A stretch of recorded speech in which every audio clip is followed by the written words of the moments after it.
Hello guys, welcome back to my channel. It is a beautiful day to be alive because today we are reviewing the Whitney Simmons Alive workout app.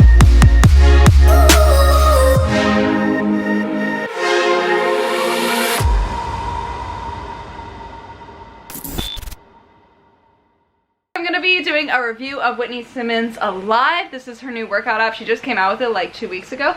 So I'm helping too. Yeah, Grant's gonna do the workout today, so we're gonna have a couple fun time at the gym. Swole goals. I just wanted to open it up and like look through it first. I'll do a screen record so you guys can see what I'm looking at. Do you want to film? We're gonna get started. It's a beautiful day to be alive. Welcome to Alive, a fitness app by Whitney Simmons. We're excited you're joining us on this journey to wellness. Love it. Alright, I'm gonna sign up with my email. Can you hear our heater? Shut the door. Ooh, good idea. Grant and Ren. There's, I think, a few programs that we can do. So we can either choose, I think, our own daily workouts between abs, HIT, legs, pull, push, and upper, or we can follow a program. So I feel like we should follow a program. Yeah, let's mix it up. I think that's what most people are gonna do. Right, do a little bit of everything. So there's Alive 1.0, and then there's Alive Strong. I'm trying to decide like what most people are gonna do. This is an 8-week complete workout guide. This is so cute! 2 of those workouts will be lower body where I will... Alright. Cool, so that's a breakdown of what we're seeing so far. We're gonna talk on our way over to the gym and decide which one we wanna do, and we'll see you guys at the gym. Okay, so we looked over the different programs when we were on the train. We're gonna do the Alive Stronger one. I feel like most people, I've watched a couple of their reviews, and I feel like most people are doing the Alive 1.0, so we thought we would try out something different.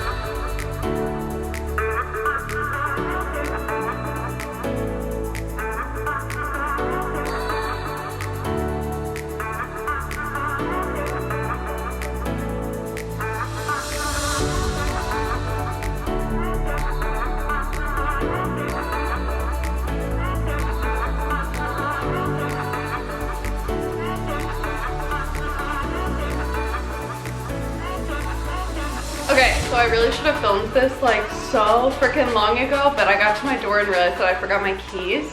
So I was locked out of my apartment, and Grant had gone to work, so that I had to go like all the way downtown to get keys from him, and then come all the way uptown, and the trains are moving so slow. So it took me like 2 hours to like do all of that. That little hissing in the background, that's my heater.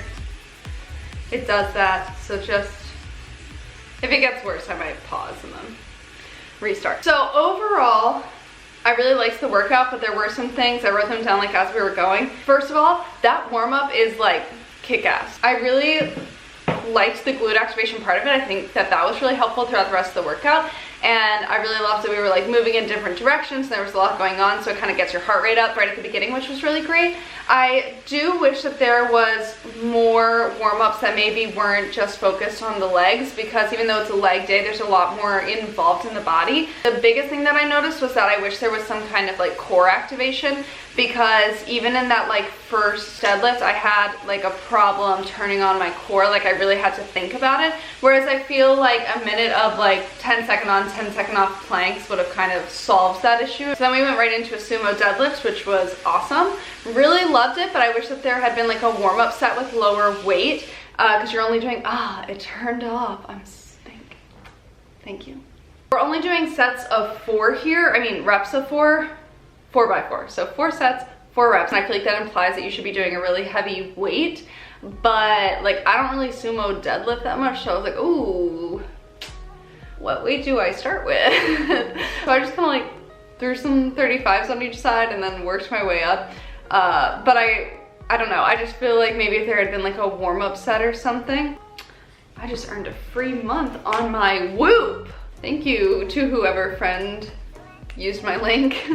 So then we did these isolated RDLs, which I thought were amazing, and I really like them. I think I'm gonna like steal them, do them a little bit more. But that was like the really big one where I was like, ooh, I don't feel my core working at all. Like that was really difficult for me. Next we had goblet squats. There was like these really long rests. There was like 2 minutes, like 2-minute rest between everything, which made a lot of sense for like the compound movements. So like totally makes sense for that 4x4 deadlift, totally makes sense for the hip thrust. then like isolated RDLs, I was kind of like, okay, well we can go a little bit heavier on this and then like do 2 minutes rest. But like for the goblet squat, I felt like we could have had a shorter rest. It just felt like a really long time to recover from something. And then the same thing with the elevated glute bridges, something that I would have loved to see a little bit more of. And maybe I'll see if I feel the same way at the end of this. But a big thing for me, I would have loved to see like cues in the actual workout itself, like throughout the app, because I feel like something that some of these programs and apps are missing is like an educational part of it, and I feel like that could actually be more of a selling point. But I feel like it'd be really cool if like in the app there was like cues on like how to do the workouts, like written cues, and someone could read through them and kind of get a better idea of how to do these moves, because I know that we're doing the program that's like more for advanced people, I guess. But still, like I see so many people mess up a deadlift. Like a deadlift is one of those moves that I feel like seems really simple, but it's actually really difficult. I feel like that would be really cool throughout all of these. Again, loves this workout. And then I got to the end and I was like, where's the cool down? My girl, Whitney. I just feel like we had like a pretty good warm up and then did this whole workout. And then was like, it's one of my pet peeves, I think, in the fitness industry is that there's not a big emphasis on like warm-ups and cool downs. So a lot of people don't know how to warm up or cool down. And like warming up and cooling down are the things that help you with recovery. So like that's how you're not gonna get injured. That's how you're gonna recover well. That's how you're gonna like curb muscle soreness. You're gonna cut back on your recovery time.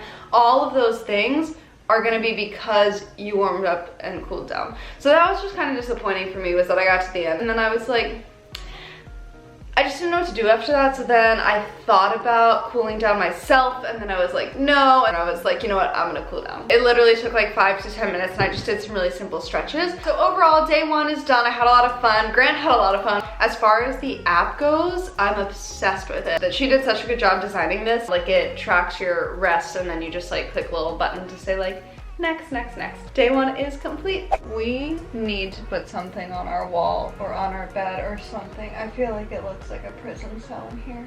Okay, so over the past couple of days, I have done 2 upper body workouts. I did a pull day and then I did a push day. So we're just gonna walk through both of them. We'll start with the pull day. First things first, we started off with a warm-up. The warm-up was 5 minutes on an incline treadmill, which I thought was kind of weird because we were doing an upper body day. Understood the whole thing with the lower body day because, you know, we were getting our legs moving, walking uphill, the heart rate is up. But for an upper body day, I kind of thought that this was a strange way to start out. Super popular way to start out, honestly, is people just like hop on a treadmill and kind of call that the warm-up. But personally, I think a warm-up should be a little bit more centered around what you're about to do. So I actually ended up not doing this warm-up and instead kind of warmed up on my own a little bit. The actual workout itself, I really freaking enjoyed. It was an awesome workout. There was 90 seconds rest in between everything, which I thought was super appropriate, a great amount of time to rest. I felt like at the end of it, I could go 100% again. We're looking at reps of, I can't really remember off the top of my head, I think it was between like 8 and 12, depending on the exercise. So I really enjoyed that. I thought all the movements were really good. My only thing is that I do think so far, at least in the program, we've lost a lot of opportunity to look at rotational movements, and a good opportunity for a lot of those things to come in is in core work, but there's no programmed core in this program that I'm on right now. So we'll get to that later. I ended up doing one of her core workouts, but I do kind of wish that there was core like already programmed in so you didn't necessarily have to go do a completely separate workout. I freaking love Whitney Simmons so much. She's like one of the biggest inspirations. I would say her and Sarah's Day were like the biggest inspirations for me starting my fitness journey. But I really do wish, I think like one of the biggest things that's missing for me is that this was not taken as an educational opportunity for people, because like Whitney has such a strong influence that I do wish that she had kind of used this app to like really teach people specifics on how to work out, because in her YouTube videos especially, she's really detailed and really specific on like how to do the movements. She really breaks it down and like puts it in words that are really easy to follow. So I kind of wish that the cueing within the actual program were a little bit clearer. Like it's just videos and the names of the movement. Sometimes you just miss things in a video, but when like the really specific things are pointed out to you, it's a little bit easier to see. Overall, I kind of wish that this was more of a learning opportunity for people. Maybe that's just not what she wanted it to be, which is like totally fine. She's killing the game. Y'all, she finishes this workout off with these barbell 21s. It's like 7 low bicep curls and then 7 high bicep curls, and you do 7 full bicep curls, and like they were wild. Yeah, my arms were on fire. Today I ended up doing her push day. So also, just like side note, I love that we're working in like movement patterns for this upper body.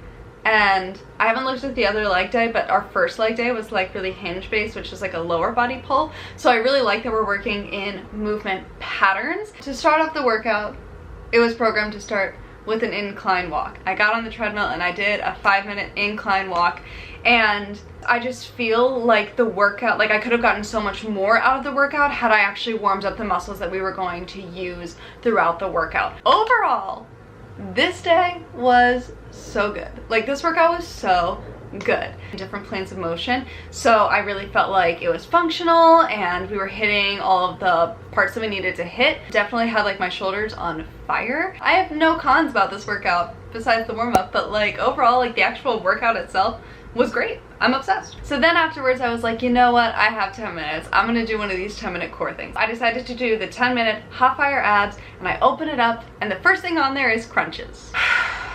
Okay, let's talk about crunches. So I admit that this is an unpopular opinion in like the fitness influencer space, but this is a growing popular opinion in the trainer space. So crunches were really popular, like, I don't know, I even think when I was in college, like they were really, really popular. They've been popular for a while, but when you get down to the nitty gritty of it, crunches are no bueno. Right here, I'm gonna post a picture of the spine, okay? So this is our lovely spine. So right at the top we have the cervical spine, so that's the part in our neck. And then in the middle part there we have the T-spine. So when I talk about like T-spine mobility, stuff like that, that's the part that I'm talking about, the thoracic spine. Then underneath of that we have the lumbar spine, which is like your low back, okay? This bottom lumbar spine, that's your stabilizer, okay? So that's what keeps you stable when you're walking down the street, when you're running a marathon, when you're doing a deadlift, when you're literally doing anything. You want that lumbar spine to be super, super stable, okay? So then above it, you have the thoracic spine, and that's what keeps you mobile. So that's how we do these rotations,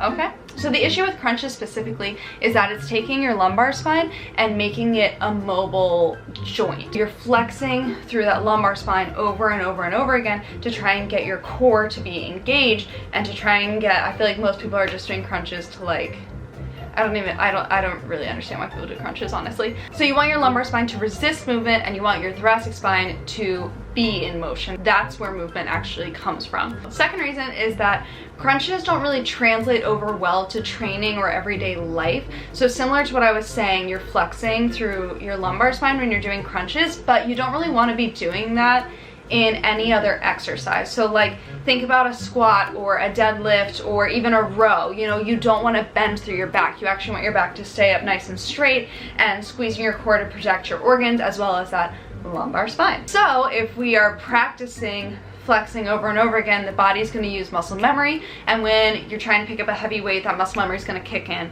You're going to be flexing your spine, which is not what you want to do, because then you can end up getting some really serious back injuries. If you guys have any other questions about core, crunches, spine, anything like that, comment them below and then I'll either write back or I might just make a whole video on it if you guys are interested in that. Tomorrow is technically a rest day, but I'm gonna look at what the rest of my week looks like. We have an upper body day and a leg day left. I'm really excited for the second leg day because I really want to know if we're doing squats. Okay, so since we last spoke, I completed another upper body day and then also a leg day, but I felt like I had the same thoughts on those as I had on the previous days, so I just decided that I'm gonna give you guys my overall look at the whole thing right here, and then of course answer the big question, is it worth it? Okay, so first of all, the workouts. I actually thought the workouts were great. It really puts it into like a much clearer plan than just looking through her Instagram. Like it actually really sets it up for you in a very clear way. You know what you're doing at the gym every day. There's rest days put in, but you can kind of switch those around if you want. If I was going to keep doing the program. I'm not sure if I would follow it exactly the way that it's laid out, but individually the workouts I thought were really awesome. So I also looked ahead and looked through all of the progressions, and I thought the progressions were pretty good. It's not necessarily the way that I would progress, but for an app, I think that it's really smartly done. So she ends up actually progressing the amount of reps that you're doing. What I would do for if I was looking to get stronger would be to progress the weight, but in an app that's really difficult to convey. So I thought that that was a really good way to go about that. I watched like a bunch of other videos, and the biggest complaint that other people had was the long rests. And I actually just completely disagree with that. I thought that the rest times were super appropriate for what we were doing. I will admit that some of them were particularly long, like some of the less difficult movements, especially when the reps are higher, like 12, 15 reps. We don't really need 90, like a minute and a half, 2 minutes rest. We don't really need that. But for like those big movements at the beginning, where we're only doing reps of 4 or like reps of 4 to 6, you kind of need a 2-minute rest because it's implied that you would be doing heavier weights and then would need a longer rest time to recover from that. But I do understand why people weren't using very heavy weights, because I think first of all, a lot of people are just doing that first week. So it is a little like, I don't really know where to start. I don't really know what to pick up. But I think that one of the biggest influencers was also that in the videos, Whitney was using really small, light weights. Just looking at the video, if I didn't know where to start, I'd probably be like, oh, that looks like a 15. I'll go grab a 15. So on the flip side of that, my biggest complaints I really have about 4 big heavy hitters.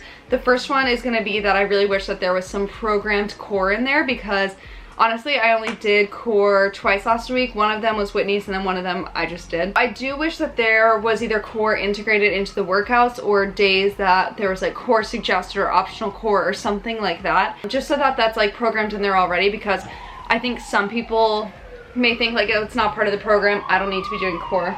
New York City. My second thing is that I wish that there was much clearer cues, whether it was written down somewhere or a voiced over video or just something, like even like I've seen like videos where like muscles light up, just anything where it's a little bit clearer. I just feel like there's like videos from like 2 different angles, and although they are helpful, I don't think that that's like enough. You know, I wish that there was just some other tool to really get the cues very clear so that people were actually doing these exercises as safely as possible. And then my big one, there needs to be a warm-up and cool down in this program. More than just an incline walk, because I think that although that's a great place to start to get your heart rate up, there really should be more of a warm-up that warms your muscles up that you're about to work. I think an incline walk for an upper body day for me doesn't really make sense. Like I said, it's a great place to start, you know, do an incline walk, but then that needs to be followed by a warm-up that's gonna prep you for the movements that you're about to do. Oh my god. Christy Vetter had this really cool idea. I watched her video and she said that she would love to see it like linked up to the Apple Watch, that you could like tap through it on your watch, and I thought that that was an awesome idea. So then the big question is it worth it? If you're young and need ideas at the gym, like I think if I was a college student or something like that, this would be such a fantastic tool to have. I really enjoyed the program. I thought that the workouts were appropriate and I thought they were great. Just a few minor details here and there to maybe look out for if you decide to try it. But yeah, I totally think that this is worth it. I mean, it's only $15 a month. People kept complaining about the price and I was like, yeah, that is like so cheap for like a solid fitness program. And most of the time I think if someone is giving you something for less than that, it's probably crap. So I actually think that this is really great. $14, $15 per month is totally reasonable to like invest in your health and fitness. I think that that's awesome. It sounds like she's going to be updating the app pretty consistently, so like, do I think it's worth it? Absolutely. So if you decide to go forward and purchase the app, my big thing is that the app does not do a very good job at explaining the exercises, but Whitney does do a good job in all of her other platforms. So especially on her YouTube channel, she goes into a lot of depth about different exercises, and she has a very specific style, so she's using a lot of those same exercises over and over again. So I'm sure that if you looked at her workouts on her YouTube channel, you're gonna find some of these exercises over there. I'm also launching an Instagram series where I'm gonna break down exactly how to do specific workouts. So we'll look at form, look at some different cues, lots of fun stuff like that. So if you guys wanna follow me at Jane K. Simmons, then you can check that out over there. Thank you guys so much for sharing this week with me, for watching this video. If you guys are new, be sure to subscribe. Don't forget to give this video a thumbs up, and I will see you guys in my next video.